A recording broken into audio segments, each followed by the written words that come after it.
Well, whiskey and gin are attracting a new generation of fans and shaking their reputation as your dad or grandfather's drink. A new distillery is now open in Eastern Ontario, ready to serve a fresh batch of customers. CTV's Peter Szperling takes us to Hawkesbury. Raise a glass.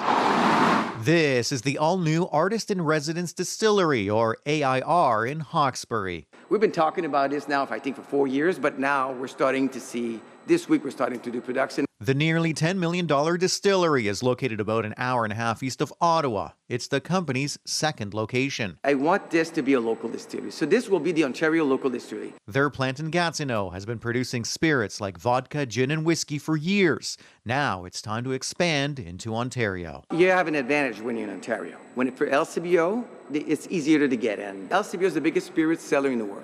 If you can do LCBO, I'm set up for anywhere in the world. The plan is to eventually distill different types of spirits here. Right now, they're focusing on whiskey, and whiskey is gaining interest from a new generation of fans. It's not just your dad or grandfather's drink anymore.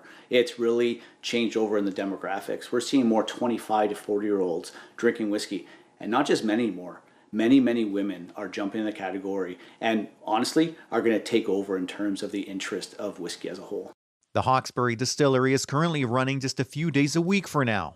The distillery, outfitted with copper pot steel, brought in from Chicago. The old guys from whiskey always say copper makes it a smoother whiskey.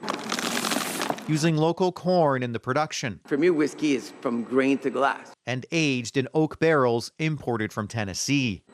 AIR hoping that products like their smoked maple whiskey, now available at select LCBO locations in Ottawa, will attract a broad range of customers. I'm trying to bring the new generation to try something a little bit easier to drink. The distillery in Hawkesbury is currently not open to the public. The plan is to eventually offer tours and one day build a restaurant and store on site, with sites set on expanding to the States as well. Peter Szperling, CTV News.